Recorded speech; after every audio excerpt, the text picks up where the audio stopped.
और युधिष्ठिर महाराज को भगवान ने राज्य सिंहासन पर स्थापित किया। तो अभी देखो कि ब्रिजवासी सारे जो हम ब्रिज में हैं अभी, बोलो वृंदावन धाम की। ब्रिज में जो रह रहे थे सारे, वो भी देवी देवताओं की पूजा में थे,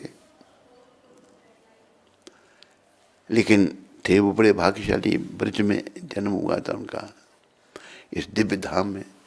तो एक दिन क्या देखा भगवान ने, तब भगवान 7 वर्ष पहले प्रकट हुए थे। भगवान की तो कोई आयु है नहीं, पर 7 साल पहले वो पृथ्वी पर आए थे।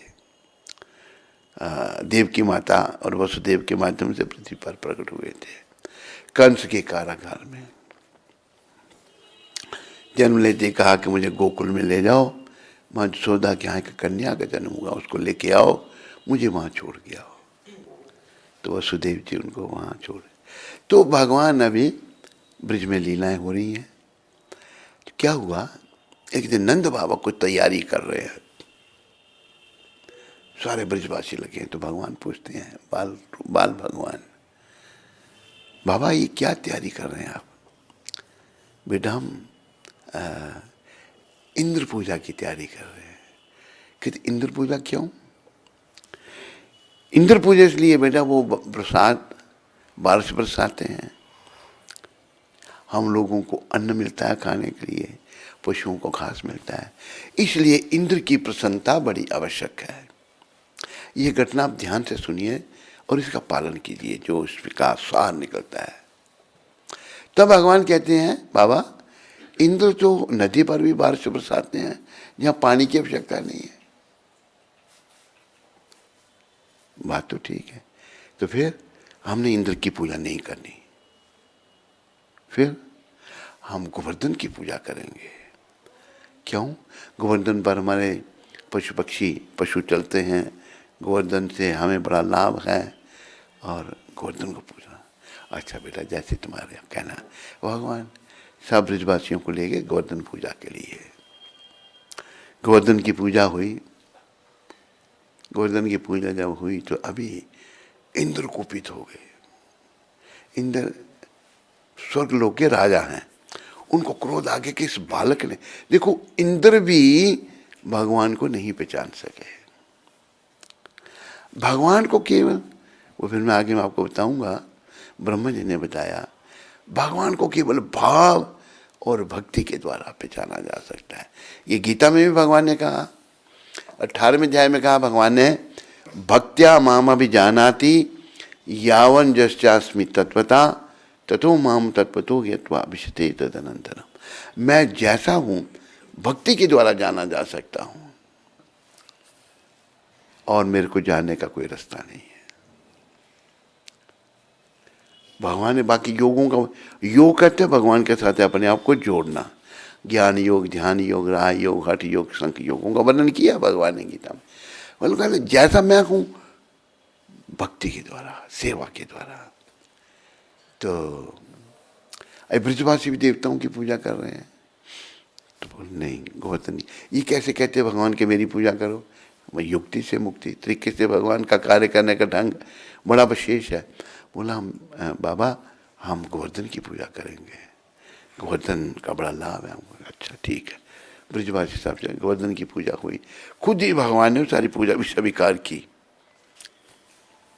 दिव्य रूप धारण करके। इंद्र को क्रोध आ गया, देखो इस बालक ने मेरी पूजा बंद कर दी। इंद्र ने क्या किया, ब्रिज पर मूसलाधार 2 बादल जो महाप्रलय के समय बरसते हैं, जब महाप्रलय होती तो पानी पानी हो जाता सब जगह, इतनी बरसात होती है। 2 बादलों को बोला जाओ तुम ब्रिज को पानी में डुबो दो। बरसात इतनी हुई कि बुरी हालत हो गई। सब ब्रिजवासी घबराए, बेटा देखो इंद्र नाराज हो गए, तूने उनकी पूजा नहीं करने दी। बाबा कोई बात नहीं, चलो सब मेरे साथ। कहा हमने गोवर्धन की पूजा की ना, गोवर्धन हमारी रक्षा करेंगे। कैसे? चलिए आप। आए सब ब्रजवासी भगवान के साथ। भगवान ने बाएं हाथ की छोटी उंगली का इशारा गोवर्धन को किया, जैसे कि ऐसे गोवर्धन ऊपर उठा जैसे छाता बटन दबाओ तो छाता खुल जाता है। गोवर्धन पर्वत 14 माइल का घेरा है गोवर्धन पर्वत का। भगवान ने अपनी छोटी उंगली पर उसको धारण कर लिया। बोलो गिरिराज धरन की। उठा लिया अपनी उंगली पर। अब उधर से बारिश हो रही है, बड़ी तेज से बारिश, और एक छाता बन गया, सारे ब्रिजवासी उसके नीचे आ गए। अभी देखो पर्वत गिर भी सकता था, लेकिन ब्रिजवासियों के प्राण कृष्ण हैं, उनके प्राण जब खड़े हैं नीचे, सब नीचे आ गए गोवर्धन के। कुछ ब्रिजवासियों ने अपने डंडे लगा दिए नीचे डंडे से हम भी पर्वत को रोकते हैं, लेकिन भगवान ने अपनी उंगली पर उठा के रखा। 7 दिन तक बारिश होती रही, 7 दिन तक बरसात हुई, लेकिन ब्रिजवासियों का कुछ नहीं बिगड़ा। कहा है ना कि महाप्रभु ने ये कहा है कि राखे कृष्णा मारे के, मारे कृष्णा राखे के। जिसकी रक्षा कृष्ण करें उसे कौन मार सकता है, और जिसे कृष्ण मारे उसे कौन बचा सकता है। उसका उदाहरण पांडव भी हैं। पांडवों के लिए कृष्ण भगवान ने कहा था अपनी कुंती बुआ को, बुआ मैं तुम्हारे 5 पुत्र जीवित लाऊंगा युद्ध भूमि से। पांडव कुछ नहीं हो सका, भगवान जिनके रक्षक थे। तो अभी जब गोवर्धन पर्वत के सारे ब्रजवासी हैं, 7 दिन तक इतनी बरसात हुई, कुछ नहीं बिगड़ा गोवर्धन वासियों का, ब्रजवासियों का। 7 दिन के बाद इंद्र को समझ आई, भाई ये कृष्ण कोई साधारण बालक नहीं है, भगवान है स्वयं। पर्वत को 7 दिन से उठाया अपनी उंगली पर, है वो प्रकट हुए और भगवान के चरण में कामधेनु गाय के साथ प्रणाम किया। प्रभु मेरे से बड़ी भूल हुई, मुझे क्षमा कर दो, मैं आपको नहीं पहचान सका। तो देखो इस घटना से क्या शिक्षा दे रहे हैं भगवान। सम्मान सभी का करो। देखो वैष्णव धर्म कौन सा है, वैष्णव, जिसका पालन हम कर रहे हैं। ये धर्म विष्णु भगवान ने, जब विष्णु भगवान कब हुए, अनादि पुरातन। विष्णु कृष्ण का स्वरूप है। विष्णु भगवान का जो बनाया हुआ धर्म है वो सनातन धर्म है। धर्मम तु साक्षात भगवत प्रणीतम। ये धर्म साक्षात भगवान ने बनाया है। मत मतांतर बहुत है, लोगों ने चला रखे हैं कोई कुछ मन, लेकिन सनातन धर्म स्वयं भगवान के द्वारा बनाया हुआ है। तो सनातन धर्म के अंतर्गत कृष्ण की भक्ति बताई है। तो भगवान ने ब्रजवासियों जब रक्षा की तो तब फिर इंद्र जी आए और भगवान से क्षमा मांगी, मुझे क्षमा कर दो, मैं आपको नहीं पहचान पाया। देखो इंद्र में जब अहम आया, ब्रह्म लोक से लेकर पाताल लोक तक जितने लोग हैं सभी भौतिक। ब्रह्मा जी की भी आयु है, लंबी आयु पर एक दिन उनका भी शरीर छूट जाता है। ब्रह्म लोक से परे वैकुंठ लोक शुरू होते हैं। वैकुंठ लोक में जब कोई जाता है तो वो फिर उसको वापस मृत्यु लोक में नहीं आना पड़ता। और याद रखो जीवन का उद्देश्य शरीर जो हमको मिले हैं ना, कर्मों के अनुसार, किसी को गोरा, किसी को काला, किसी को अमीर, किसी को गरीब, किसी को स्त्री का मिला है, किसी को एक कर्मों के अनुसार शरीर जो मिले हमको, कोई पुरुष बना, कोई स्त्री बना। हमारा एक ही लक्ष्य है, अपने घर को वापस जाना। हमारा घर वैकुंठ लोक है। भौतिक जगत जो है ये हमारा घर नहीं है।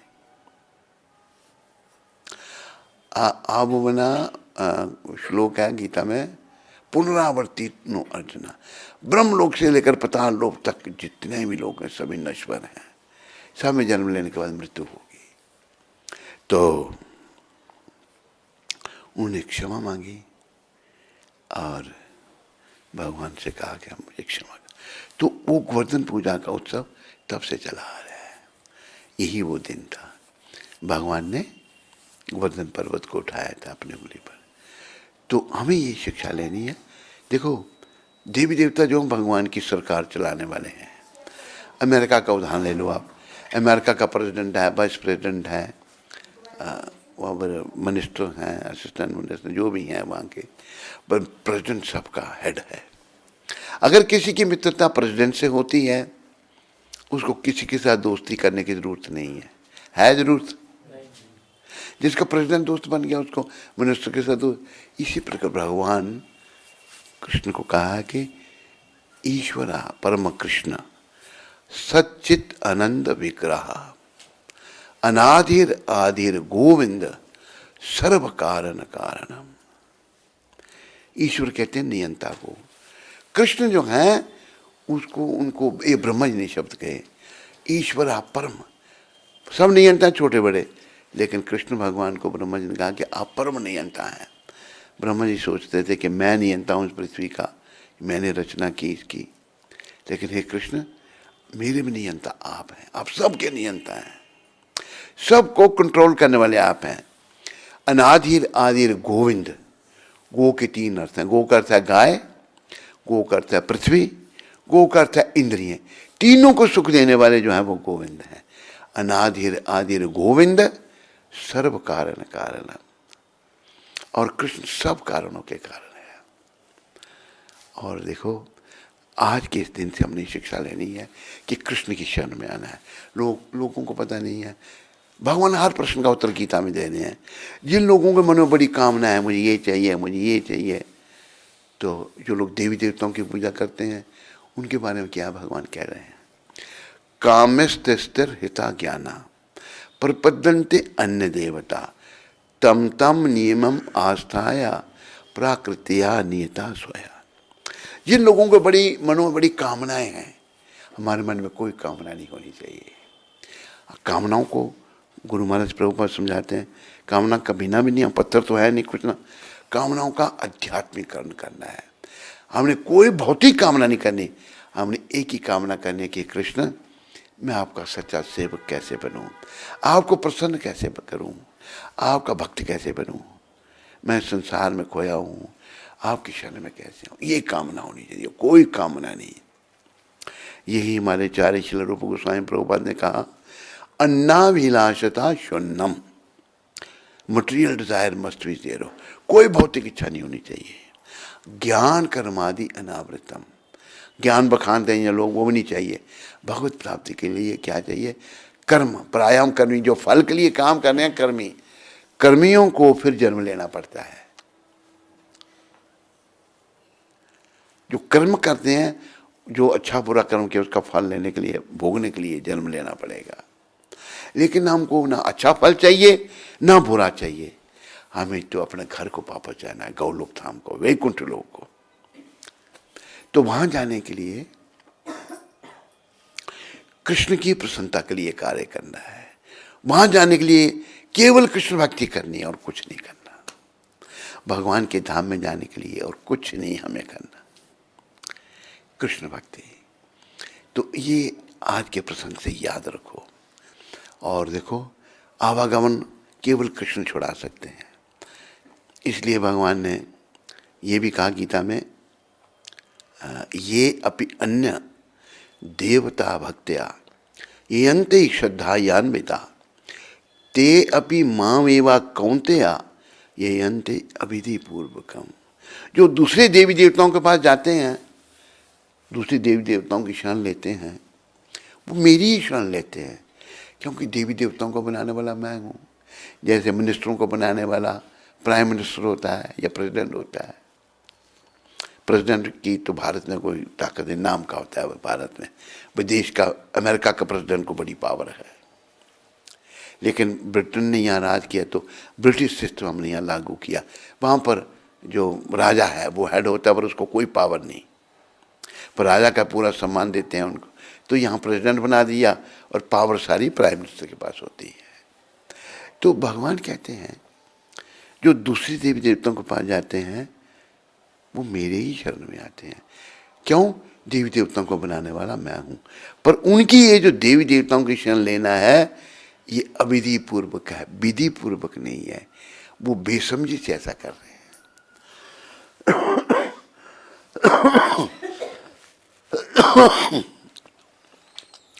देवी देवताओं को कोई भौतिक लाभ दे सकते हैं, पर जन्मन के चक्कर से हमको नहीं छुड़ा सकते।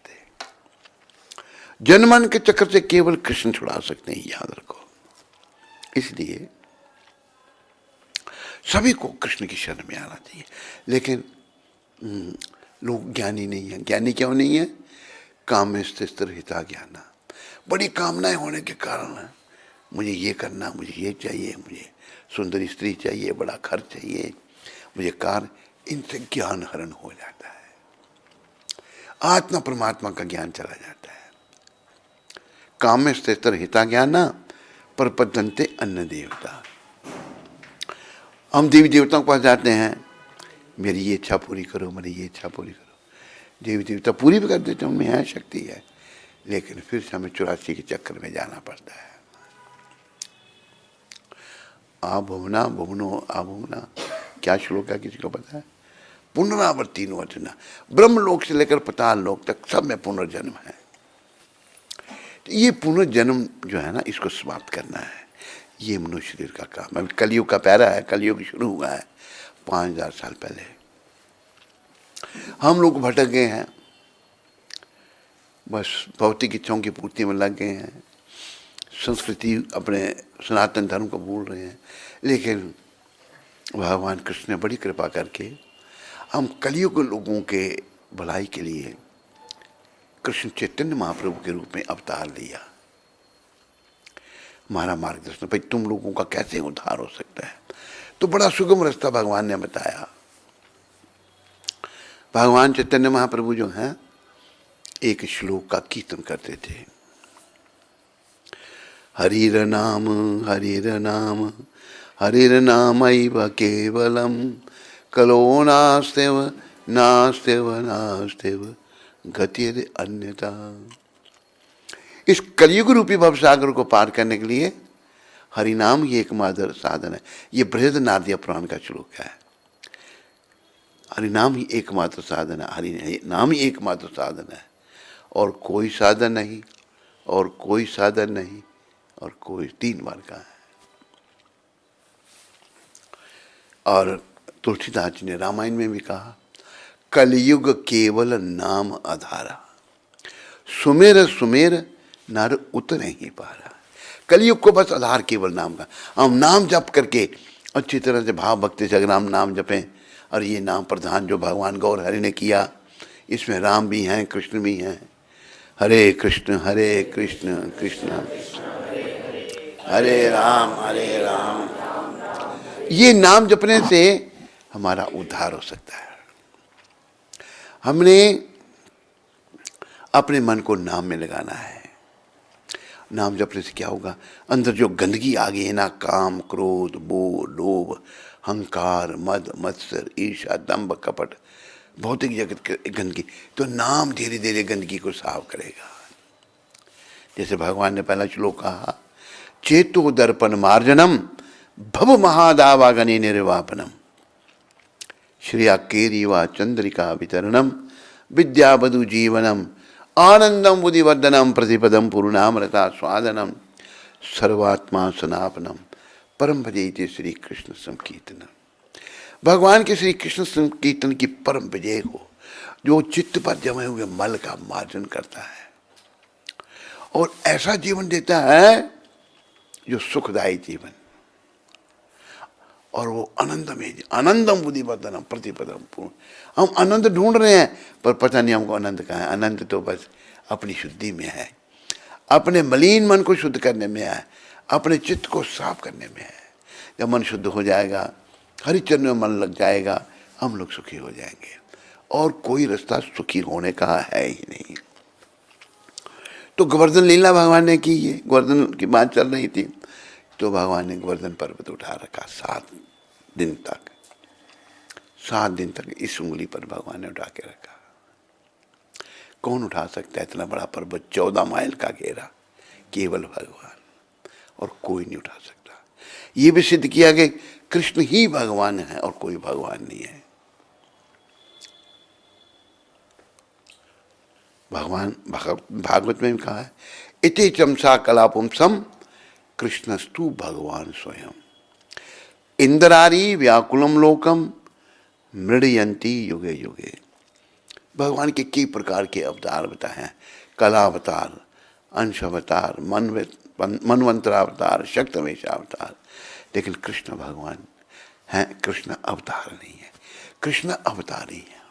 कृष्णस्तु, भागवत कह रहा है, कृष्णस्तु भगवान स्वयं, कृष्ण स्वयं भगवान है। और जो इंद्र के शत्रु, इंद्रारी, इंद्र के शत्रुओं को मारने के लिए भगवान प्रकट होते हैं। देवताओं की भगवान रक्षा करते हैं, दुष्टों का दमन करते हैं। तो कृष्ण जो भगवान है, उन्होंने गोवर्धन लीला की थी। तो आज की लीला से हमने ये शिक्षा लेनी है कि मैंने कृष्ण की भक्ति करनी है। पर कृष्ण की भक्ति करने का यह अर्थ नहीं है कि बाकी देवी देवताओं का आप अपमान करो ना। प्रभुपाद जी कहते हैं, एक बार हम दिल्ली में थे, दिल्ली में तो एक वहाँ मंदिर है, दक्षिण भारत वालों का कुछ मलाई मंदिर उसे कहते हैं। शिव जी का मंदिर है, शिव शंकर वहाँ पे रहा। कहते हैं वहाँ शिवलिंग जो है उस पर नाग देव आके बैठ जाते हैं। मैं चाहे पुरानी बात है, बड़ी 30-40 साल पुरानी बात होगी। एक अंग्रेज भक्त था, गोरा। मैं चलो भाई हम चले मंदिर में। आए वहाँ, उस मंदिर में हम गए, मैंने शिव जी को प्रणाम किया। वो अमेरिकन मेरे साथ जो था वो खड़ा रहा, उसने प्रणाम नहीं किया। जब हम बाहर आए तो मेरे को कहता है, तुमने क्यों प्रणाम किया शिव जी को? मैंने कहा क्यों नहीं? कहते प्रभुपाद कहते हैं कि हम तो कृष्ण के भक्त हैं। मैंने प्रभुपाद जी को पूछा, मैं प्रभुपाद हमने शिव जी को प्रणाम नहीं करना चाहिए? किसने कहा?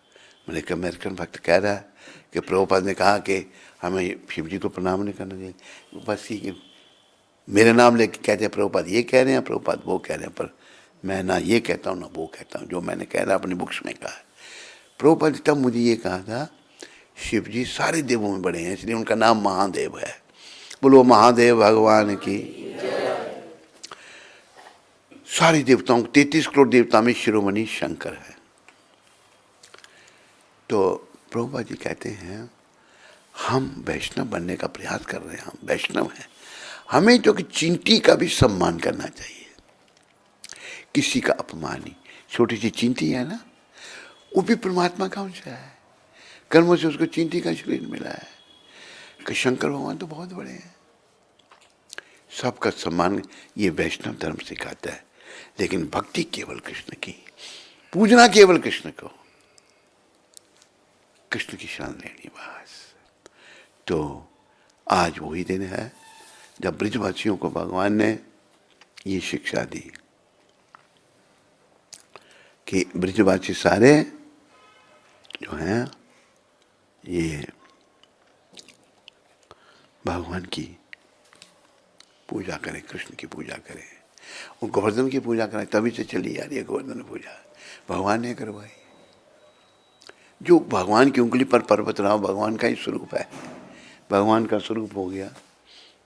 14 अपना 7 दिन भगवान ने उठा के रखा उस पर्वत को। बोलो गिरिराज धरन की। तो ये शिक्षा आज के दिन थी गोवर्धन पूजा की। और गाय की पूजा भी की जाती है, और आज के दिन जो है गाय और गोवर्धन दोनों की पूजा की जाती है।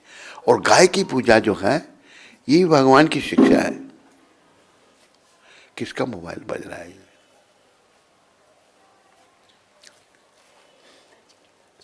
मोबाइल को साइलेंट कर दो जरा, या थोड़ा ऑफ कर दो थोड़ी देर के लिए। तो भगवान ने बताया कि केवल मेरी पूजा करनी चाहिए और किसी की नहीं। अब ब्रजवासियों को तो ये कह नहीं सकते थे ना भगवान मेरी पूजा करो। ब्रजवासी भगवान को अपना नंद बाबा अपना पुत्र मानते थे। यशोदा मैया तो डराती थी उनको, डंडा लेके रस्सी से बांध देती थी। भगवान को ये अच्छा लगता है, भगवान को कौन बांध सकता है। एक मुस्लिम भक्त ने बड़ा सुंदर भगवान के बारे में कहा है।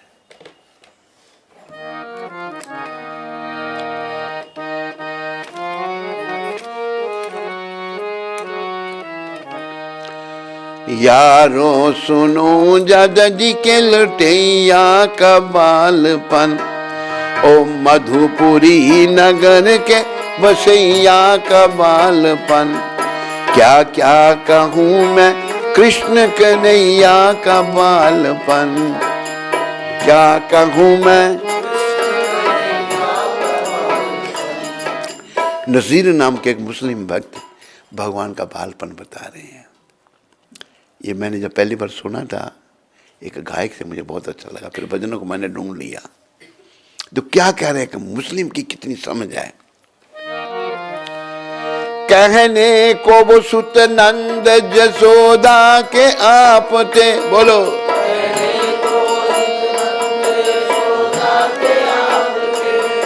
वरना वो आप ही माई थे और आप ही बाप थे।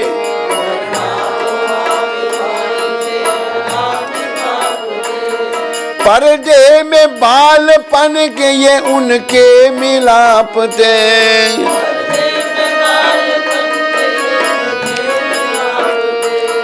ज्योति स्वरूप कहिए जिन्हें सो वो आप थे। ज्योति स्वरूप ऐसा था बांसुरी के बजैया का बालपन। ऐसा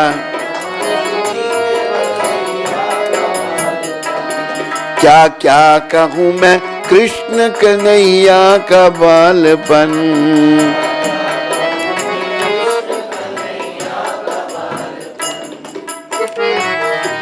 बड़ा लंबा भजन है, समय नहीं है, आखिरी शब्द सुनाता हूं। आगे अगला पेज, आखिरी पेज।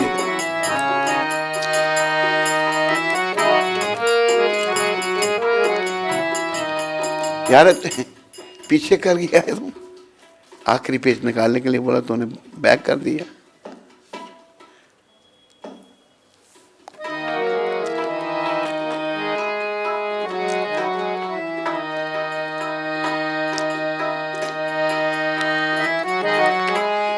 सबने बोलना है, सब मिल के यारो कृष्ण मुरारी की बोलो जय।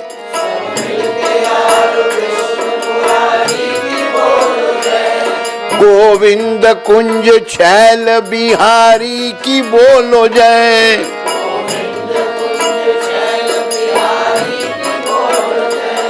दधी चोर गोपीनाथ बिहारी की बोलो जय।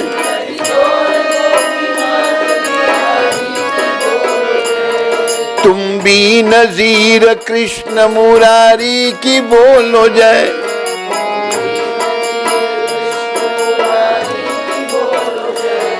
ऐसा था बांसुरी के बजैया का बालपन।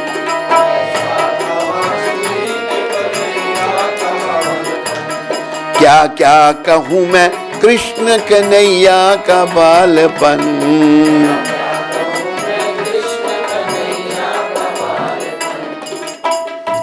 ये भजन के आखिर में सब मिल के यारो कृष्ण मुरारी की बोलो जाए, सबको कह रहे हैं।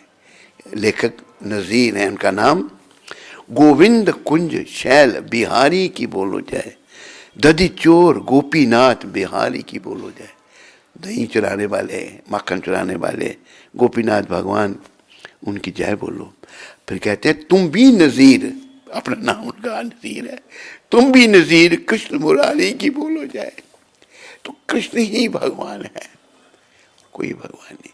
पर जिस पर कृपा, भगवान वैसे सब पर कृपा करते हैं, लेकिन हम पतित जीव भगवान की कृपा को लेते नहीं। कैसे?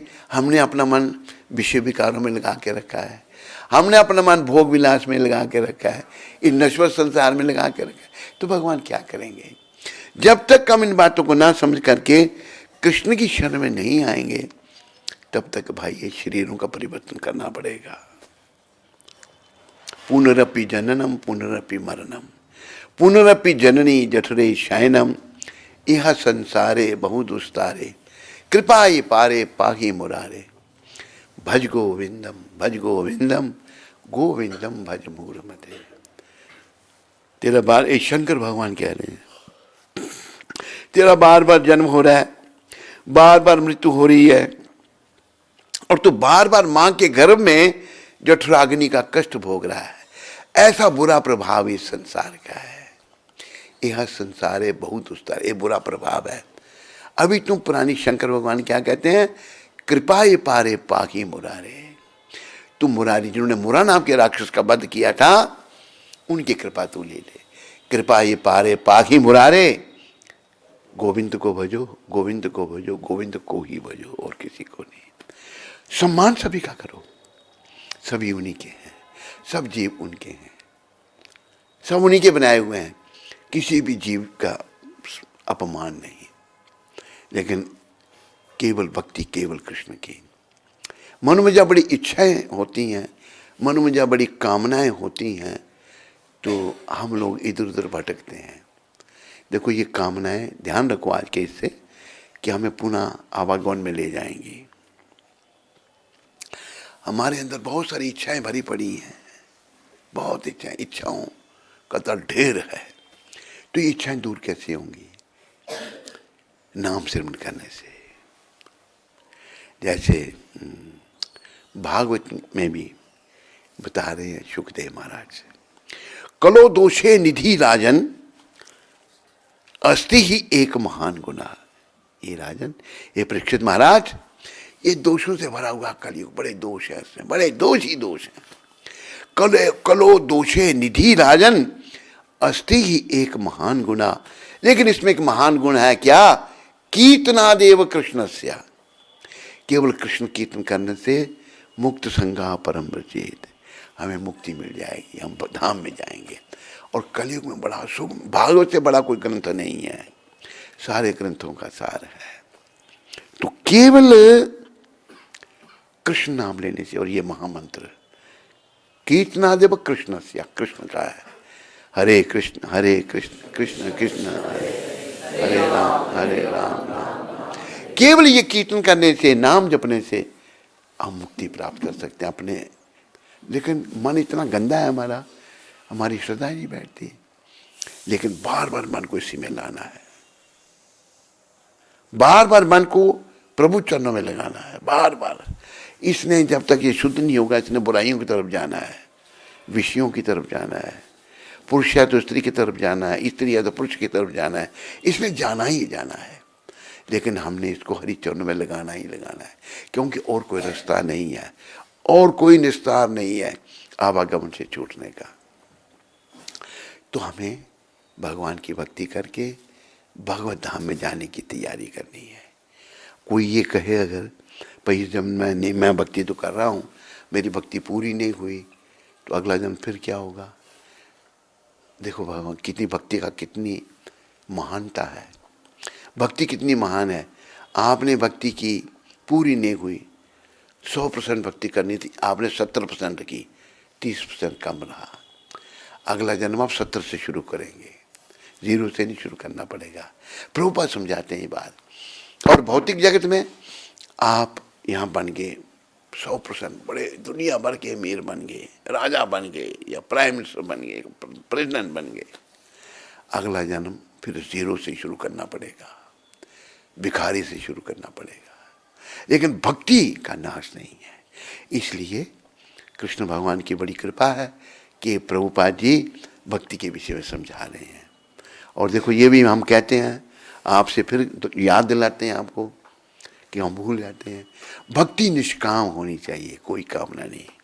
कामनाओं ने हमारे मन को मलिन कर रखा है, गंदा कर दिया है। जैसे मैंने श्लोक आपको बताया ना कि कामस्त स्थिर हिता ज्ञाना, जिन लोगों को मन में बड़ी कामना, उनका ज्ञान हरण हो जाता है। वो ठीक तरह से सोच नहीं सकते, वो ये नहीं सोच सकते मैं जीवात्मा हूँ या शरीर हूँ। ज्ञान उनका हरण हो चुका है, कामनाएं हैं। शरीर, इस शरीर को सुखी रखने के लिए कई कामना उनके मनों में है, ज्ञान हरण हो जाता है। एक श्लोक में भगवान गीता में कह रहे हैं, श्लोक, जिन लोगों के मनों में भौतिक इच्छा है, विषय विकारों की इच्छा है, वो क्या श्लोक है, किसी हुई, भोगेश्वर्या प्रसक्ता नाम तया परता चेत साम वया विषयात्म का बुद्धि समाधौ ना बदीयते। जिन लोगों में बड़ी भोग की कामना है, भोग ऐश्वर्य प्रसक्ता नाम तया परता चेत साम, वयाविसायिकता, उनकी जो ठीक अकल है वो हरण हो जाती है। वो ये नहीं सोच सकते मैं शरीर मेरा नश्वर है, मुझे इसके द्वारा भगवत प्राप्ति करनी है। वो अपने नश्वर शरीर को शाश्वत समझता है। भोगेश्वर्य प्रसक्ता नाम तया प्रता चेतसाम वयाविसा। एक और श्लोक है इसके आगे, तीसरे अध्याय में, निकाल देना उसमें देख, उसमें काम के बारे में बता रहे हैं भगवान है। देख तीसरे अध्याय का आखिरी श्लोक, आवृतम ज्ञानमयतेन ज्ञानीनो नित्यवैरिणा काम रूपेण कौन्तेय दुष्परेण नलेन च। ये श्लोक, जिनके मनों में बड़ी काम वासना है, प्राय काम वासना से भरे पड़े हैं, ब्रज में आते हैं स्त्रियों को गले लगाने के लिए, दुर्गति है, नरक में जाना पड़ेगा, बुद्धि मलिन हो गई है और सुधरना नहीं चाहते। जाओ नरक में जाओ, सड़ो मरो, समय बीतने पर पछताओगे, गया समय वापस नहीं आ गया, दिखाओ मेरे को। ब्रज में आकर हमें तो तपस्या करनी है। आवृतम ज्ञानमेतेन ज्ञानिनो नित्यवैरिण काम रूपेण कौन्तेय दुष्परेण नलेन च। इस प्रकार ज्ञान में जीवात्मा की शुद्ध चेतना, हम सब ज्ञान में थे, हमारी शुद्ध चेतना उसके काम रूपी नित्य शत्रु से ढकी रहती है। काम रूपी नित्य शत्रु है हमारा, सभी याद रखो इस बात को। आपने नित्य शत्रु को समझो। मुझे लगता है मेरा ये दुश्मन, मेरा कोई दुश्मन नहीं, मेरा नित्य शत्रु काम है, जो कभी भी तुष्ट नहीं होता, काम कभी भी तुष्ट नहीं होगा और अग्नि के समान जलता रहता है। अग्नि के समान जलता है ये काम। तो ज्ञान हमारा हरण हो चुका है। प्रयास करो, अभी मन के अधीन है हम, अकल से काम लो। प्रभुपाद कृपा से मौका मिल रहा है हमको सत्संग करने का और आपको सुनने का। अकल से काम लो, अपने भविष्य का चिंतन करो। हमारा भविष्य अंधकार में जा रहा है क्योंकि काम वासनाओं की तृप्ति में हम लगे हुए हैं। काम और कामनाएं नरक का द्वार। इस श्लोक का तात्पर्य बहुत अच्छे मैं पढ़ता हूं। आगे प्रभुपाद क्या कह रहे हैं, मनुष्य प्रति में कहा गया है कि कितना भी विषय भोग क्यों ना किया जाए, काम की तृप्ति नहीं होती। अभी देखो बड़ा उदाहरण रावण का है। रावण के पास अनेकों सुंदर स्त्रियां थी, अनेकों, एक नहीं अनेकों। राक्षस था, राक्षसों का राजा। लेकिन क्या काम वासना उसकी समाप्त हुई थी? नहीं। उसको पता लगा शूर्पणखा के माध्यम से कि एक यहाँ बनवासी आए हैं, भगवान आए थे, सब लीला कर रहे हैं दुष्ट का दमन करने के लिए। उनके साथ बड़ी सुंदर नारी है शूर्पणखा। शूर्पणखा पहले सुंदर राक्षसी है, वो सुंदर भेष बनाया उसने और आकर के पहले राम जी को कहती है, राम जी इतने सुंदर हैं, भगवान है वो, मेरे साथ शादी कर लो आप। ये राक्षस वृत्ति है। जो स्त्रियाँ कहती हैं औरत के मेरे साथ शादी करो, वो राक्षसी होती हैं। भारतीय सभ्यता ऐसी नहीं है। विदेश में सब राक्षस इकट्ठे हो गए हैं। औरतें, लड़कियां खुद लड़का ढूंढती हैं और बेड़ा गर्क होता है उनका, दुर्गति को प्राप्त हो जाती हैं, कोई सुख शांति नहीं। स्त्री अगर अपनी वासनाएं व्यक्त करती है और राक्षस वृत्ति में आती है। शूर्पणखा कहती है तो भगवान राम से कहते, मेरा छोटा भाई है वो अकेला, उससे बात करो जाकर। तुम पिंड छुड़ाने के लिए गई लक्ष्मण के पास, कहते वो तो ऐसे ही है, मैं देखो कितनी सुंदर हूँ, मेरे साथ तो विवाह कर लो। तब लक्ष्मण जी कहते, मैं तो सेवक हूँ अपने बड़े भाई का, मैं तो तपस्या के सिवा कुछ नहीं, मैं नहीं ऐसा कर सकता। मना कर दिया। फिर आए, कहते नहीं आप करो, मना कर रहे हैं। कहते मेरी पत्नी तो साथ है। फिर और राक्षसी इतनी कामंद हो चुकी थी शूर्पणखा, ये स्त्री बीच में तो मारने लगी सीता माता को। तो राम ने कहा, ये दुष्ट ऐसे नहीं समझेगी, इसको दंड दो। अपना लक्ष्मण जी ने नाक कान काट लिया उसका। दुष्ट उसको गई और रावण के यहाँ दुआई की, मुझे ऐसा हो गया, दो आए हैं बनवासी, उनकी पत्नी तो तेरी राजकुमारी, तेरी जो है रानी बनने के लायक है। तो मंदोदरी जो है ना रावण की पत्नी, उसका नाम ही सती नारियों में आता है। उसने कहा, तू क्या सिखा रही है अपने भाई को? हाँ तेरी सौत होगी ना, वो महारानी बन जाएगी, तू पर उसकी दासी बन जाएगी। ये उल्टी सीधे बात कहने लगी। तो रावण दुनिया भर की सुंदर रानी है, लेकिन वो माँ से विवाह करना चाहता है। सीता जगन माता, सबकी माँ। जो राक्षस वृत्ति है वो ये है, स्त्री को माँ की दृष्टि से देखना, वो हमारी माँ है। इस श्री का जन्म भी माँ से हुआ था या नहीं हुआ था? बोलो, सारे क्यों नहीं बोलते? जिसका माँ से जन्म नहीं हुआ वो मत बोलो, जो पिता से जन्मा वो नहीं बोलो। हम सबका जन्म माँ से होता है। स्त्री को माँ की नजर से देखना है, माँ की दृष्टि से देखना है, ना कि किसी कुभाव से। कुभाव से देखने से पतन प्राप्त होगा। तो प्रभुपाद यहाँ समझा रहे हैं, काम की तृप्ति नहीं होती, कितना भी कोई भोग क्यों ना करे। जिस प्रकार की निरंतर ईंधन डालने से अग्नि कभी नहीं बुझती। आग जल रही है, उसमें लकड़ियां डालो तो आग बुझेगी?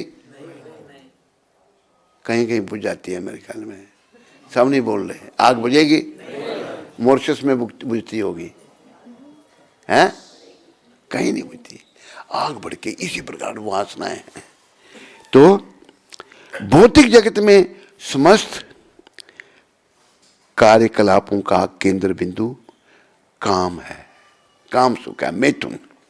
अतः इस जगत को मैथुनियागार या विषयी जीवन की हथकड़ियां कहा गया है। मिथुन से हम बंधे हुए हैं संसार में। एक सामान्य बंदी गृह में अपराधियों को छड़ों के भीतर, सलाखों के बीच रखा जाता है। इसी प्रकार जो अपराधी भगवान के नियमों का अवज्ञा करते हैं, हम ऐसे जो भगवान के नियमों की अवज्ञा की है, तो हमको क्या हो गया है, करते हैं, वे मैथुन जीवन द्वारा बंदी बनाए जाते हैं। इस मैथुन के द्वारा, काम के द्वारा हम यहाँ बंदी बने हुए हैं, सब पुरुष भी स्त्रियां भी। इससे समझो, और महाप्रभु आए हैं हमको बचाने के लिए। उनकी शरण लो, नाम जपो और अपने शत्रु को पहचानो। नियमों को की अवज्ञा करते हैं, वे मैथुन जीवन द्वारा बंदी बनाए जाते हैं। इंद्रिय तृप्ति के आधार पर भौतिक सभ्यता की प्रगति का अर्थ है इस जगत में जीवात्माओं की बंधन अवधि को बढ़ाना। ये जो भोग विलास का जीवन है ना, जिसका 60 साल राज करने वालों ने प्रचार किया, मर गए वो बेचारे, गए भाड़ में, नरक में, हैं। इसके जो बस अपनी भौतिक अवधि को बढ़ाना है। भौतिक सुखों को करने का मतलब अपनी भौतिक बार बार जन्म लेना पड़ेगा, मृत्यु होगी। जरूरी नहीं है, जैसा मैं कई बार कहता हूँ, फिर मनुष्य शरीर ही मिलेगा, नहीं। अरे कुत्ते बिल्लियाँ भी तो काम वासनाओं की तृप्ति करते हैं बिना भेदभाव के। कुत्ते भी, बिल्लियाँ भी, सुअर भी, सब करते हैं। ये मनुष्य शरीर केवल भगवत प्राप्ति के लिए। भौतिक सभ्यता की प्रकृति का अर्थ है इस जगत में जीवात्मा की बंधन अवधि को बढ़ाना। अतः यह काम अज्ञान का प्रतीक है। यह काम है अज्ञान का प्रतीक, जिसके द्वारा जीवात्मा को इस संसार में रखा जाता है। इंद्रिय तृप्ति का भोग करते समय हो सकता है कि कुछ सुख की अनुभूति हो, किंतु यह प्रसन्नता, ये सुख की अनुभूति ही इंद्रिय भोग का चरम शत्रु है। और जो थोड़ा सा सुख है ना, ये बहुत बड़ा शत्रु है जीव का। आप कृपा करके समझो और भगवत धाम में जाने की तैयारी करो, भगवत प्राप्ति के लिए प्रयास करो, कृष्ण की शरण में आओ। तो वही हमारे नज़ीर जी कह रहे हैं, उन्होंने यही कहा कि हमें जो है कृष्ण की शरण लेनी है। सब मिल के जारो कृष्ण मुरारी की बोलो जाए, ददी चोर बिहारी की बोलो जाए। तुम भी कृष्ण, तुम भी नज़ीर कृष्ण मुरारी की बोलो। कृष्ण सबके भगवान है। अरे बहुत सारे मुसलमान भक्त रहे भगवान के, कुछ बेचारे ऐसे जो कन्वर्ट हुए। हमारे ये भारत और पाकिस्तान में जितने मुसलमान हैं ना, सब हमारे भाई बहन हैं, हमसे कन्वर्ट हुए हैं। जब कौन, ये गोरे अपना मुगल आए, मुगलों ने क्या किया, कन्वर्जन की। और हमारे लोगों, एक घटना बताते हैं गुजरात की। एक मुसलमान ने ये घटना मुझे अफ्रीका में बताई थी। घटना इस प्रकार है, एक मुसलमान आया गांव में, गुजरात के गांव में। उसको प्यास लगी तो कोई पानी नहीं पिला रहा उसको, मुसलमान है। मुसलमानों को क्यों अछूत माना गया? क्योंकि ये गौ मांस खाते हैं। गाय हमारी माता है, गाय में 33 करोड़ देवता का वास है। गाय का पूजन स्वयं त्रिलोकीनाथ भगवान कृष्ण ने किया। कृष्ण भगवान को मुसलमानों ने भी माना, सब ने माना, ईसाइयों ने माना, सब ने, दुनिया ने माना। इसलिए पर ज़्यादा नफरत भी नहीं, उनको भी इस तरफ लाने का प्रयास करना था।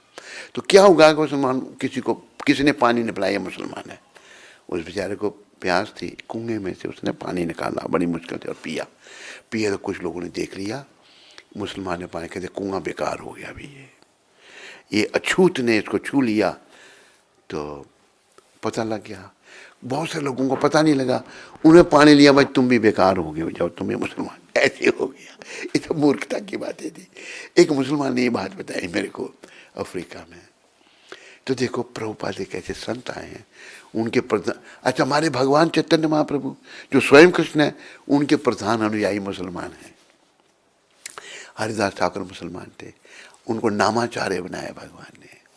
रूप सनातनों के नाम बदल चुके, जब दबीर का साकर लगे, ये भी ब्राह्मण थे। हरिदास जी तो जन्म से ही मुसलमान थे, लेकिन रूप सनातन ब्राह्मण थे। इन्होंने मुसलमान की नौकरी अपनाई, नाम उनके दबीर खास साकर मलिक रख दिए गए, मुसलमान ही बन गए थे। एक हुए हमारे रूप गोस्वामी, 6 गोस्वामी में अग्रगण्य, सबसे बड़े 4 हमारे रूप गोस्वामी हैं। वंदे रूप सनातना रघु जगो श्री जीवा गोपाल को। तो भगवान ने मुसलमानों को शुद्ध जब हो गए, वो हमारे पूजनीय हो गए, भक्त हो गए। ताज बीबी आज भी समाधि यही ब्रिज में उनकी, 60 साल राज जिन्होंने किया, वो कुछ और ही काम कर रहे, लेकिन अभी योगी जी के टाइम में वो जगह को बड़ा सजाया हुआ है। ताज बीबी जहाँ रहती थी वो भी बताई ये जगह, ये मुगलों की बेगम थी। इनको ले जा रहे थे, ये जा रही थी मक्का में, जब यहाँ से गुजरे तो आवाज़ आई ढोल छानों। तो पूछा मौलवी साहब कि ये क्या? कि यहाँ जो छोटा खुदा है ये हिंदू उसकी पूजा करते हैं। कह मैं पहले छोटे खुदा को देखना चाहती हूँ, ऐसा देखनी ऐसा कह देता हो तुम, मैं नहीं जाते यहाँ से भी। ताज भी यहीं रही, यहीं श्री छोड़ा। रस खान उनका नाम क्या था मैं भूल जाता हूँ, सैयद इब्राहिम, याद मुझे, सैयद इब्राहिम थे। रस खान इतने भक्त बन के उनको रसों का खान बना दिया, इतने शुद्ध भक्त बन गए रस खान। और उन्हें सारे शरीर में तुलसी लपेट ली। तो मुसलमान ने पूछा भाई हिंदू तो एक कंठी पहनते हैं, तेरे गले में तूने सारी शरीर में तुलसी लपेट ली। कहते हिंदुओं के लिए कंठी ठीक है, वो तो पुण्य आत्मा है, मैं पाप आत्मा मुसलमान परिवार में जन्मा, मुझे बड़ी अशुद्धि हुई, इसलिए मैं सारे शरीर में तुलसी पहन कर अपनी शुद्धि कर रहा हूँ। बड़े भक्त हुए रस खान, उनकी भी समाधि है। बड़ा अच्छा भी सब अच्छा इंतज़ाम वहाँ हुआ है, दर्शनों के लिए हम गए थे एक बार। तो सभी भगवान के हैं, याद रखो, मुसलमान भी भगवान के हैं, आत्मा परमात्मा की है। लेकिन मत मतांतरों के अनुसार चलने से लोगों ने अपना स्वार्थ सिद्धि के लिए उल्टे सीधे प्रचार किए और लोगों को भगवान से दूर हटाया। वो घोर नरक में गए, कईयों को साथ में ले गए। लेकिन नरकों में जाने से बचाने के लिए भगवान ने अपने शुद्ध भक्त प्रभुपाद जी को भेज दिया है। प्रभुपाद जी हमको भगवान के धाम में ले जाना चाहते हैं, तो आप सब जाने की तैयारी करो। करोगे या नहीं करोगे? हाँ करो, और मौका है बड़ा अच्छा। खाली आपने इस दुष्ट काम से मन को हटाना है, काम विकार से मन को हटाना है और कृष्ण के चरणों में लगाना है। कृष्ण के चरणों में अगर आपका मन लग गया तो धीरे धीरे ये मन शुद्ध हो जाएगा। बोलो बालकृष्ण भगवान की, बोलो मोर मुकुट बंशी वाले की। तो आज गोवर्धन पूजा है और गोवर्धन नाथ की पूजा की जाए। क्यों? भगवान ने पूजा की थी, उन्होंने खुद ही बने जो गोवर्धन नाथ खुद ही है पूजा करवाई थी, गाय की पूजा है। तो आज की इस घटना से आप ये शिक्षा लो, मन में बहुत, क्योंकि बड़ी कामना है ना, इच्छाएं हैं बहुत। अब दुर्गा माता के पास जाते हैं लोग, धन देही, पुत्र देही, रूपवती भार्या देही, नीचे कार देही, ऊपर ट्रक देही, देही देही देही देही देही। अरे ना तुम ये शरीर हो, ना हम तुम यहाँ से, तुम तो जीवात्मा हो, भूल गए हम, दूषित हो गए। अभी प्रभुपाद हम शुद्ध करने आए हैं, सब शुद्धि की तरफ आगे बढ़ो, चिंता मत करो। केवल हम घबरा जाते हैं, मेरी शुद्धि कैसे हो गई। एक आत्मा कभी है हमारे पास ही, वो आत्मा है, कहती मेरा कैसे क्या होगा, मैंने तेरा अच्छा होगा। कहते नहीं, बड़ी घबराहट होती है, ये है, कहते मन घबरा जाता है हमारे कर्मों के कारण। लेकिन प्रभुपाद जी का आश्रय लो, इनकी कृपा से मन को कृष्ण के चरणों में लगाओ, धीरे धीरे लगेगा। ऐसे चुटकी बजाने से नहीं लग जाएगा, लगेगा धीरे धीरे। प्रभुपाद कहते थे दिस इज ग्रेजुअल प्रोसेस। आप भगवान के निकट आएंगे, लग जाओ। समय अगर थोड़ा भी है ना, इसको कृष्ण भक्ति में ही बताओ। संसार से भैया कुछ नहीं मिलना, कितने करोड़ों रुपया बना लो, जब जाओगे तो हाथ ऐसे होंगे। आए थे तो हाथ बंद थे। वो भी एक भजन है बड़ी सुंदर शिक्षा का, कहो तो सुना दूं। कुछ चुप है, वो कहते नहीं सुनाओ।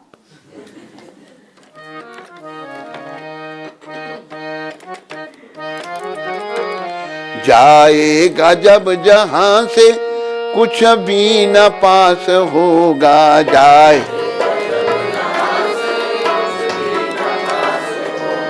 दो गज कफन का टुकड़ा तेरा लबास होगा।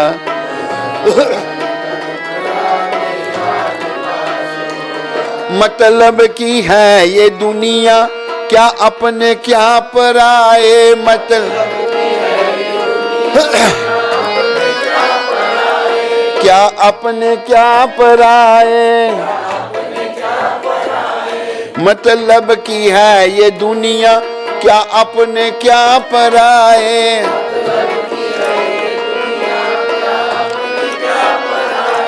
कोई न साथ आया, कोई न साथ जाए,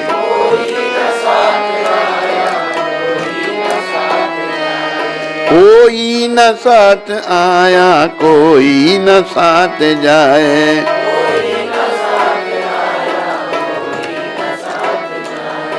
ये ठाठ बाट तेरा, ये आन मान तेरी, ये ठाठ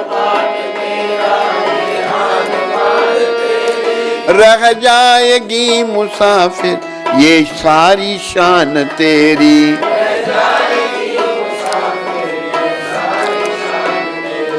इतनी सी है मुसाफिर बस दास्तान तेरी,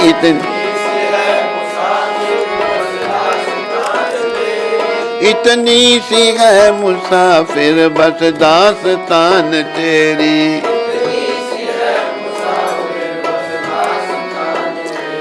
जाएगा जब यहाँ से कुछ भी न पास होगा, जाए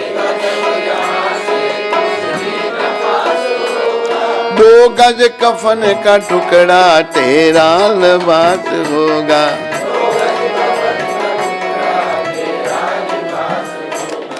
बड़ी सुंदर शिक्षा है, मुस्लिम इसके लेखक हैं। तो जब दुनिया से जाएगा तेरे पास कुछ भी नहीं होगा, और तेरा लिबास दो गज कफन का टुकड़ा, उसी में लिपेटा जाता है शरीर को। इसके लिए हम इतने बुरे कर्म करते हैं, बुराइयां करते हैं, पाप कर्म करते हैं। तो ये बातें हमने ध्यान में लानी है। पापों से मन को हटा करके श्री कृष्ण के चरणों में लगाना है। एक बात मुझे याद आई, अलेक्जेंडर द ग्रेट, किसी ने सुनाई थी ये बात, बड़ी शिक्षाप्रद बात है। सिकंदर जो था बड़ा धन लूट के ले गया भारत से। वो उसको इतना धन से, पैसे से प्रेम हो गया, हीरे जवाहरातों से, उसने ना लोगों को कुछ सामान चाहिए तो गवर्नमेंट देती थी, पैसे का कोई लेन देन कुछ भी नहीं। एक कोई फकीर थे, फकीर सोचने लगे भाई देखो कितना मूर्ख है ये बादशाह, पैसे इसने सब बैंक अपना खजाने में जमा करके रखे हैं। वो फकीर एक बड़ा बक्स लेके आया सिकंदर के पास, कहते बादशाह सलामत, ये एक मेरा तोहफा खुदा को दे देना, खुदा को दे देना। तो देखो तोहफा क्या है लाया ये। एक ट्रंक खोला, उसके अंदर एक और खोलते खोलते 6-7 ट्रंक, छोटा सा ट्रंक, छोटा सा डब्बी जे, उसको खोला, बड़े कीमती कपड़े में एक सुई लपेटी हुई। कहती ये क्या है, सुई? कहते हाँ, ये खुदा को दे देना। कि तू पागल है, कैसे दूंगा खुदा को? वो शिक्षा देने आए थे सन फकीर। कहती सुई तो अगर साथ नहीं ले जा सकता तो तेरे खजाने का क्या होगा? फिर दिमाग उसका घूमा, बात तो ठीक कह रहा है। एक और बीच में बात रह गई, उसने ये डोंडी पिटवा दी कि कहीं पैसे तो नहीं लोगों के पास। पहले सोने चांदी के सिक्के होते थे, वो सब खजाने में भर के रखना चाहता था। उसे डोंडी जब पिटवाई तो क्या हुआ, डोंडी पिटवाई कि मैं अपनी बेगम 1 रुपये में बेचूंगा। किसने खरीदनी थी, किसने बेचनी थी? एक कोई बेचारा पागल था, वृद्ध माँ थी उसकी। कहते हैं कि माँ तुम मर जाएगी तो मेरी रोटियाँ कौन पकाएगा, 1 रुपया दे मेरे को। कहते क्या करेगा तू? पागल था वो। कहते हैं कि अपना सिकंदर की बेगम बिक रही है 1 रुपये में, वो मेरी रोटियाँ तो पकाएगी। वो जान नहीं छोड़ी। उसने कहा कि कहाँ से दे पागल को? कि जब तेरा बाप मरा था ना, उसके मुंह में 1 रुपया रखा था, या कबर खुद ही रुपया निकाला चला गया। कहते ये लो 1 रुपया, मुझे बेगम दो। मुझे रुपया तू कहाँ से लाया? बताया उसने, मुझे कब्रों से भी रुपये निकाल लिए, खुद कहा। जरा सिकंदर का सारा यहाँ रह गया, मरते दम भी लुकमान यूं कह गया। लुकमान का नाम नहीं सुना होगा आपने, सुना नहीं? लुकमान बहुत बड़ा हकीम हुआ है। वो कहते हैं कि अपनी शक्ति से आदमी बना देता था, उसको दुकान में सामान खरीदने भेज देता था, तो किसी ने पता लगता असली है या नकली। आखिर उसका भी अंतिम समय आ गया, उसको पता लग गया कि मुझे मरने के लिए मरना भी मैंने, पर इतनी थोड़ी देर में मैं मरूंगा। उसने क्या किया, अपनी शक्ल के 100 लुकमान बना दिए। लुकमान खड़े हो गए 100। यमदूत आए, जब यमदूत जब आए तो वो बेचारे किसको ले जाए, 100 लुकमान खड़ा है, भागे। यमराज को कहा महाराज ये केस बड़ा सीरियस है, जो दिया हमने वहां तो 100 लुकमान खड़ा करना। यमराज खुद आए। जब बड़े आदमी को अरेस्ट करना हो तो IG या SP जाता है अरेस्ट करने, है ना, छोटे मोटे को सिपाही अरेस्ट करके ले आते हैं। तो आए जब अपना यमराज आए, 100 आदमी की लुकमान की लाइन, एक ही 100 आदमी एक ही शक्ल का। तो लुकमान पंजाबी था, यहाँ आप भी कई पंजाबी जानते होंगे कि पंजाबी भी हैं। लुकमान वो कहता है, यमराज जी कहते हैं वाह भाई बनान वालिया तो एक गलों खुंज गया। लुकमान उसी लाइन में खड़ा था ना, 100 लुकमान एक ही शक्ल। लुकमान सोचने लगा मैंने अपनी शक्ल के 100 बना दिए, ये कहता मैं कोई गलती कर दी, जब लाइन से बाहर आया। मैंने केरी गलों खुंज गया, तो इससे गलों खुंज गया जब लाइन तो बाहर आ गया। इसी तो यही गलती तेरे से हो गई, पकड़ के यमराज ले गए उसको। तो मरते दम में लुकमान यूं कह गया कि यह घड़ी ना हरगिज़ टाली जाएगी। कब? जब तेरी डोली निकल, वो निकलेगी डोली हम सब की एक दिन। उसको याद करो, और इस मन को, दुष्ट मन को जो बुराइयों में लगा हुआ है, दोषों से भरा पड़ा है, इसको हर ओर से हटा करके कृष्ण के चरणों में लगाओ, भगवान के चरणों में लगाओ, और अपने जीवन को सफल बनाओ।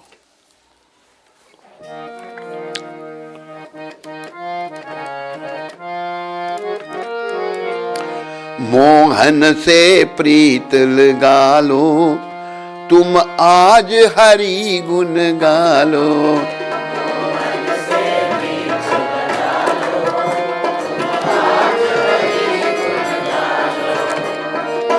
भव सागर से मूर्ख बंदे नैया पार लगा लो।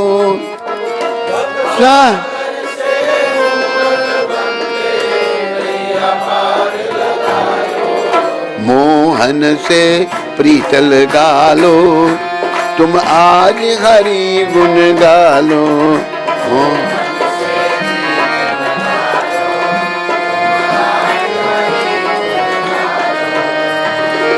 कभी न जाए मंदिर में तुम, कभी न राम ध्याया, कभी न अरे बोल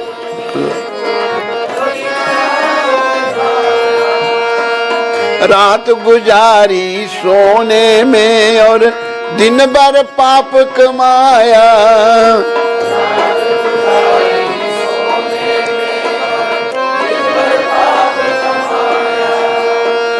कर्म कमा लो हरि गुण गालो, कर मोहन से प्रीत लगा लो, मोहन से प्रीत, मोहन से प्रीत लगा लो, तुम आज हरि गुण गालो, मोहन से।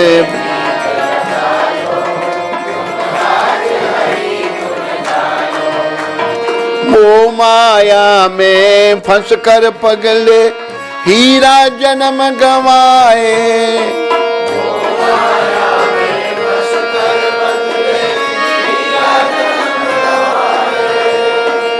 कभी ना ध्याया नाम कृष्ण का जो तुझे पार लगाए।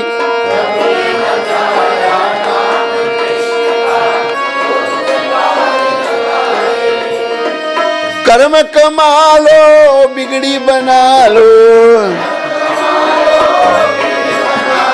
मोहन से प्रीत लगा लो, मोहन से, मोहन से प्रीत लगा लो, तुम आज हरि गुण गालो।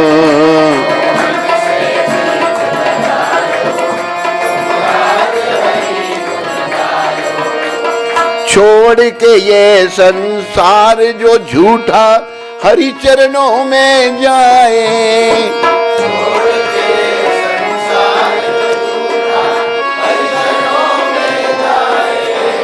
अगर हम संसार को छोड़ देंगे तो क्या होगा? बड़ा सुंदर कहा है, ध्यान दो, गांठ बांध लो उसकी।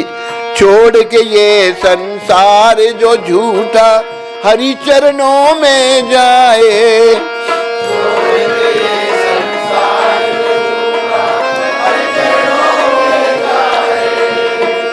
कटे 84 उसकी और वो हरि के दर्शन पाए।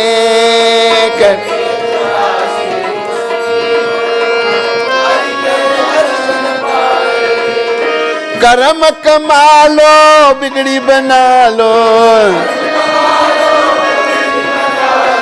शाम को शीश झुका लो, शाम को शीश झुका लो, मोहन से प्रीत लगा लो, तुम आज हरि गुण गालो, मोहन से।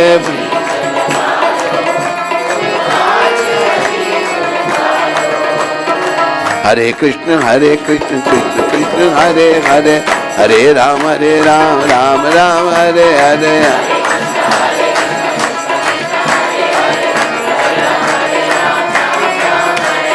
हरे कृष्ण कृष्ण कृष्ण हरे हरे, हरे राम राम राम हरे हरे।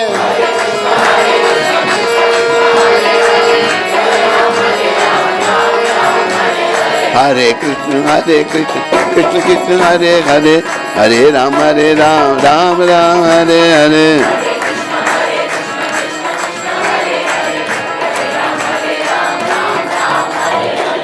बोलो गिरिराज धरन की, बोलो गिरिराज भगवान की। तो गिरिराज जी महाराज की पूजा आज के दिन त्रिलोकीनाथ भगवान ने की थी, करवाई थी ब्रजवासियों से। वो सब कुछ है, स्वयं सब कुछ है, भगवान ही सब कुछ है। देखो भगवान का तो प्रयास रहता है लीलाएं करके हमारा मन संसार से हटे, उनके चरणों में लगे। लेकिन हम इतने संसार में खो गए हैं, खास करके विषय विकारों में इतने खो गए हैं कि हम भगवान के चरणों में मन को नहीं लगाना चाहते। हम मन को इस दुख रूपी संसार में रखना चाहते हैं। इस दुख रूपी संसार में सुख तो है ही नहीं भाई, सुख तो नाम का है। सुख जो है केवल प्रभु चरणों में है, केवल कृष्ण के चरणों में है, और कहीं सुख नहीं है। तो आज जितनी आप यहाँ हो, आप सब ने इन बातों का ध्यान रखना है, और सब ने अपने परिवार के सदस्यों को जो आपको मिले उनको ये बातें बतानी है आपने। ऐसा करने से आप पर मोहन की कृपा होगी, कृष्ण आप पर कृपा करेंगे। आज 17वां अध्याय है, 17वां दिन हो गया आज कार्तिक महीने का। नंदीश्वर, गणेश और कार्तिकेय का जलंधर से युद्ध। नारद जी बोले, हे महाराज, ये किसका बच्चा है, किसका बेटा है? और your son, I was recognizing him. He's sitting like a very gentleman.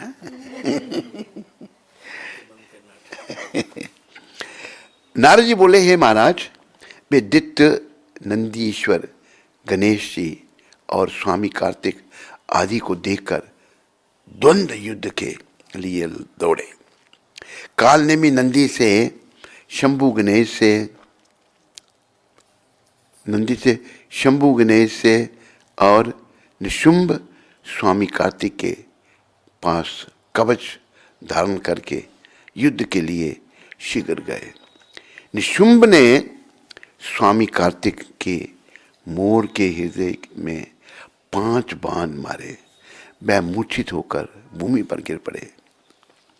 क्रोधित हुए कार्तिक की शक्ति को उठाना ही चाहते थे कि इतने में निशुंभ ने अपनी शक्ति से उनकी शक्ति को काट दिया। नंदीश्वर ने सहस्रों बाणों से कालनेमी को वेद कर 7 बाणों से उसके घोड़ा, पताका, धनुष और सारथी को काट दिया। तब कालनेमी ने भी क्रोध करके नंदी के धनुष को काट दिया। तब नंदी ने कालनेमी की छाती में त्रिशूल मारा। शूल से फट गया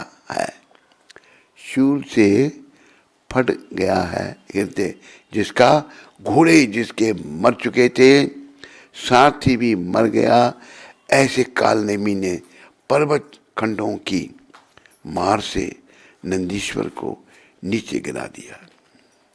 पश्चात शुंभ अपने रथ पर, गणेश जी अपने मूषक पर बैठकर दोनों आपस में बाणों की वर्षा करते हुए लड़ने लगे। तब गणेश जी ने, बोलो गणेश जी महाराज की, एक बाण शुंभ के हृदय में मारा और 3 बाण उसके सारथी के हृदय में मारकर उसे पृथ्वी पर गिरा दिया। फिर शुंभ भी कुपित होकर मूषक और गणेश जी के 3 बाण मारकर मेघ की तरह गरजने लगा। बाणों से घायल मूषक जब नहीं चल सका, मूषक मतलब चूहा जो गणेश जी की सवारी, तब गणेश जी पैदल ही युद्ध करने लगे। फिर गणेश जी ने फरसा मारकर शुंभ को पृथ्वी में गिरा दिया और फिर मूषक पर बैठ गए। पश्चात कालनेमी और निशुंभ दोनों मिलकर बाणों से गणेश जी को मारने लगे। उस समय ऐसा लगता था मानो कोई मनुष्य अंकुश से हाथी को मार रहा हो। तब महाबली वीरभद्र गणेश जी को पीड़ित देखकर करोड़ों भूतों तथा कुष्मांड, भैरव, बेताल, योगिनी गण और पिशाच आदि के सहित दौड़कर आए। तब किलकला शब्द और सिंह जैसी गर्जना से पृथ्वी कांपने लगी। वे दौड़ दौड़कर दैत्यों को खाते और संग्राम भूमि में उछलते कूदते नाचते थे। नंदीश्वर और स्वामी कार्तिकेय स्वस्थ होकर सावधानी से संग्राम में अपने बाणों से दैत्यों को मारने लगे। छिन्न भिन्न मरी हुई तथा शिवजी के गणों से खाई हुई दैत्यों की सेना व्याकुल और उदास हो गई। तब वीर जलंधर अपने सेना को मरती हुई व छिन्न भिन्न देख बड़ी ध्वजा वाले रथ में बैठकर समर भूमि में शिव गणों के सम्मुख आया। दोनों तरफ से हाथी, रथ, घोड़ा, शंख, भेरी आदि के शब्द सिंहनाद की भांति होने लगे। जलंधर के बाणों से पृथ्वी इस तरह ढक गई जैसे आकाश को कोहरे से ढक जाता है। जलंधर ने 5 बाण गणेश जी के, 9 बाण नंदी के और 20 बाण वीरभद्र के मारकर आप मेघ की तरह गरजने लगा। तब कार्तिकेय जी ने एक शक्ति दैत्य के मारी, जिसके प्रहार से दैत्य का चित्त व्याकुल हो गया और घूमने लगा। फिर जलंधर ने क्रोध में आकर गदा लेकर स्वामी कार्तिकेय के मारी। गदा के लगने से वे भूमि पर गिर पड़े। इस तरह उसने नंदी को भी पृथ्वी पर गिरा दिया। तब गणेश जी ने क्रोध कर अपने फरसा से उसकी गदा काट दी। वीरभद्र ने 3 बाण दैत्य के मारे और 7 बाणों से उसके रथ को चूर्ण कर दिया। चूर्ण कर घोड़ा मार गिराए तथा ध्वजा, धनुष और छत्र काट दिए। फिर दैत्यराज ने अपने भयंकर शक्ति गणेश जी के ऊपर चलाई और उनको भूमि पर गिरा दिया। तत्पश्चात वह दूसरे रथ में बैठकर वीरभद्र के पास आया। सूरज के समान तेज वाले वे दोनों महावीर आपस में लड़ने लगे। वीरभद्र ने अपने बाणों से उसके रथ के घोड़े मारकर गिरा दिए और धनुष काट दिया। यह देख जलंधर परिख लेकर मारने को दौड़ा। नारद जी बोले, उस दैत्य ने वह परिख वीरभद्र के मस्तक में दे मारा, जिससे वीरभद्र मस्तक के फूटने से लहू गिरता हुआ पृथ्वी पर गिर पड़ा। बोलो कार्तिक मास की। आज 17वें दिन की कथा को यही विराम है। कल 18वें दिन की कथा होगी। तो सबका धन्यवाद। कोई प्रश्न किसी को?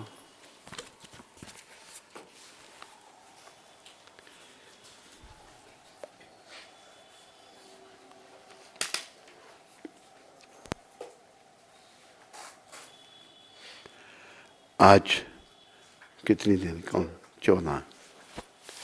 14 तारीख है। जितनी अधिक बार हो सके हरे कृष्ण का कीर्तन करो। ये प्रभुपाद जी कह रहे हैं। ये वृंदावन में कहा था प्रभुपाद जी ने। जितनी अधिक बार हो सके, जितना भी हरे कृष्ण का कीर्तन करो और मुक्त हो जाओ। बहुत बहुत धन्यवाद। ये वृंदावन में 14 नवंबर 1976 को ये शब्द प्रभुपाद ने कहे थे। ये नहीं कि 16 माला, ये कई बार मैं कहता हूँ 16 माला की तो दूसरे दिन प्रभु जी कुछ ढूंढ रहे हैं। प्रभु जी क्या गुम हो गया? मेरी माला गुम हो गई। बड़ी मुश्किल से 16 की थी, दूसरे दिन माला ही नहीं मिल रही। नहीं, प्रभुपाद कह रहे हैं जितनी अधिक बार हो सके, जितनी अधिक बार। हम बेकार की बातों में लगे रहेंगे, स्त्रियों के चिंतन में लगे रहेंगे, स्त्रियाँ लड़कों के चिंतन में लगी रहेंगी। बीमारी दोनों को है। बस भगवान को भूल जाते हैं हम। इसी चिंतन से भगवान को भूल जाते हैं। और फिर ये जो बुरे चिंतन है ना, ये और बुराइयों को जन्म देते हैं। वो ऐसा है, वो ऐसा है, वो बहुत बुरा है, और तू कैसा है? मैं तो बहुत अच्छा हूँ। मेरे से अच्छा ही कोई नहीं है। ये सब मूर्खतापूर्ण बातें हैं। जो लोग अपने आप को बड़ा अच्छा समझते हैं और दूसरों के दोष निकालते हैं ना, उनके लिए कहा है नारद जी अपना कभी अपना इन्होंने कबीर जी ने, मेरे पीछे सारे बोलो, नारायण निज हिये में अपने दोष विचार, ता पीछे तू और के अवगुण भले निहार। इससे पहले तो दूसरों के दोष गिने, अपने दोषों का विचार कर। और तुम्हें लगे मेरे में कोई दोष नहीं है, कोई दोष नहीं है ना तेरे में, हैं? कभी सोचते हो? कथा के पहले कथा के बाद सोचते, हाँ, फिर बंद क्यों हो जाती है? अच्छा, प्रैक्टिकल देखते हैं, फिर आंखें बंद हो जाती हैं। आंखों खोला रखो हर समय। हाँ जी, महाराज के बच्चे, मैं ऐसे ही, मैंने मेरी तो आंखें बंद है, मेरी तरफ ही है, तू ही है वो सबसे बड़ा।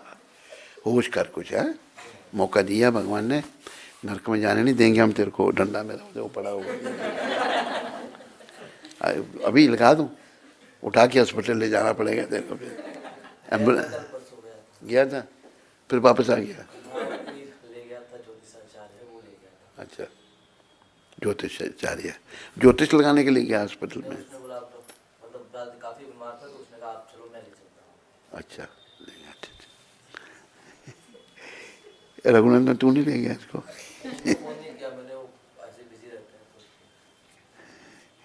तेरे साथ दोस्ती खत्म है अभी इसकी। तो जितनी बार हो सके कृष्ण का नाम लो, हरे कृष्ण हरे कृष्ण।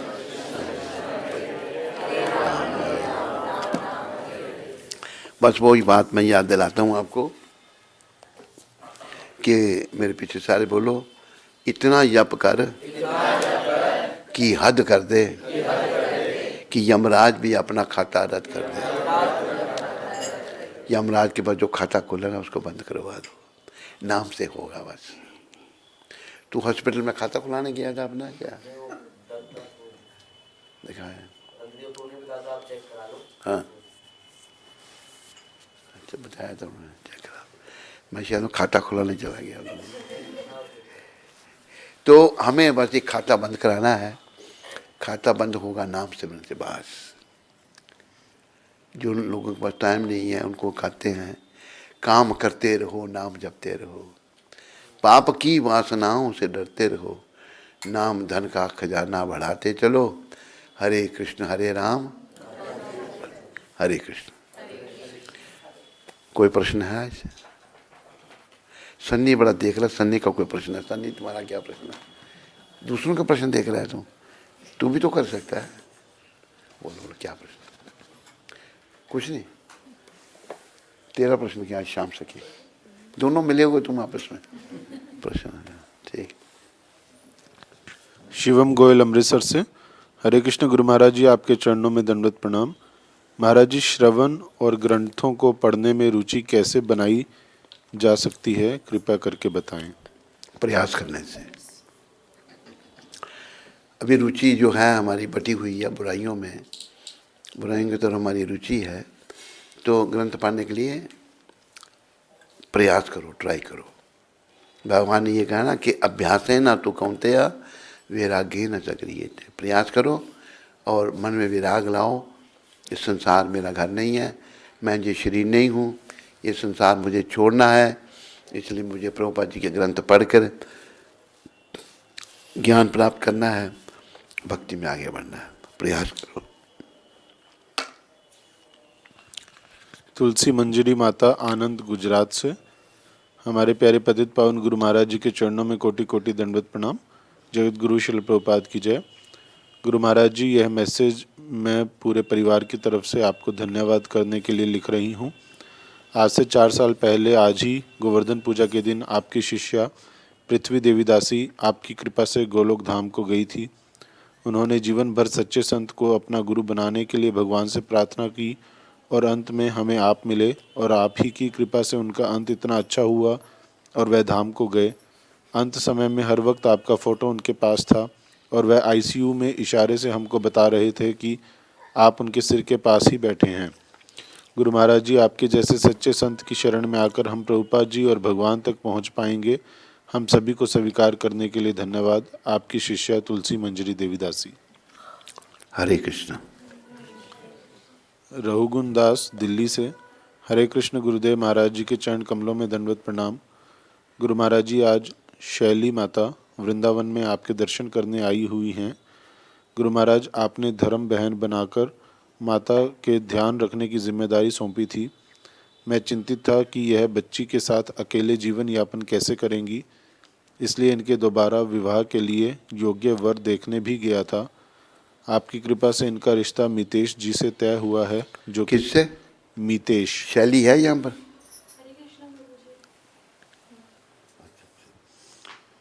किससे तय किया इसका रिश्ता? मितेश, ये कौन है?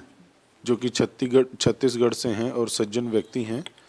रायपुर छत्तीसगढ़ में इनका अपना व्यापार है। देव उठानी एकादशी के बाद करावल नगर मंदिर में ही यह विवाह करने वाले हैं। गुरु महाराज जी, आप आशीर्वाद दें कि यह दंपत्ति भगवान की भक्ति में लगे और अधिक से अधिक मुस्लिम मजहब के लोगों को भी भक्ति में लगाएं। गुरुदेव, आपकी कृपा से आज करावल नगर मंदिर में अन्नकूट उत्सव मना रहे हैं। इसी कारण से मैं वृंदावन आपके दर्शन करने नहीं आ पाया। आपका पतित शिष्य रघुगुण दास। तो आप भी भक्ति करते हैं? नहीं, भक्ति करते हैं आप? नहीं, मैं पूजा करता हूँ भगवान की। हाँ, वो नाम लेना है। कलयुग में पूजा क्यों करते हैं आप? Positive energy. हाँ, पॉजिटिव एनर्जी का सोर्स कलयुग में नाम है भगवान का। हरे कृष्ण कृष्ण कृष्ण हरे हरे राम। इस नाम को जपिए आप, हैं? ठीक है।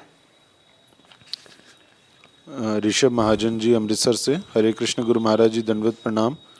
गुरु महाराज जी, जैसे कि कोई लेक्चर सुना होता है, फॉर एग्जांपल क्रोध आए तो ऐसे करो वैसे करो, तो तब बड़ी मोटिवेशन मिलती है कि जैसे प्रभु जी ने लेक्चर में बताया है वैसे करेंगे।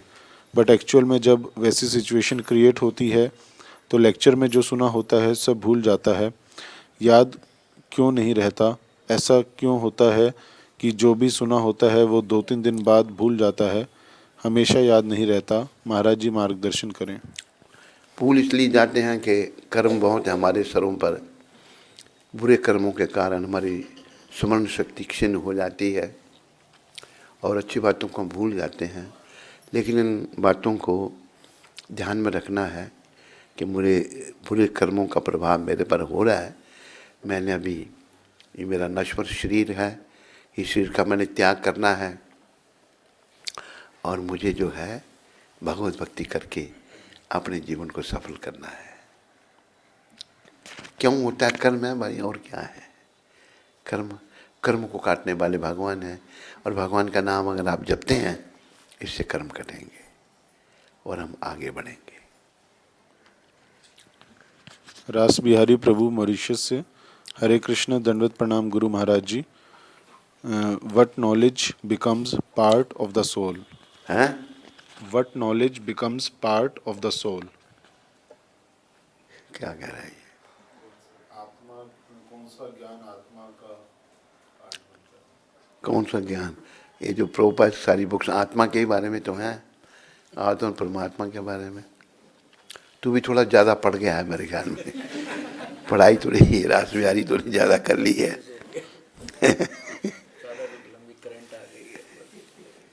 बस। हरे कृष्ण। यहाँ तो नहीं कोई प्रश्न किसी को?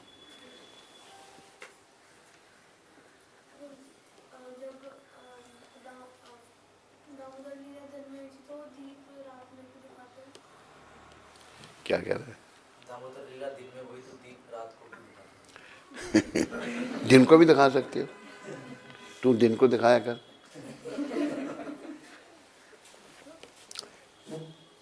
और कोई प्रश्न किसी को?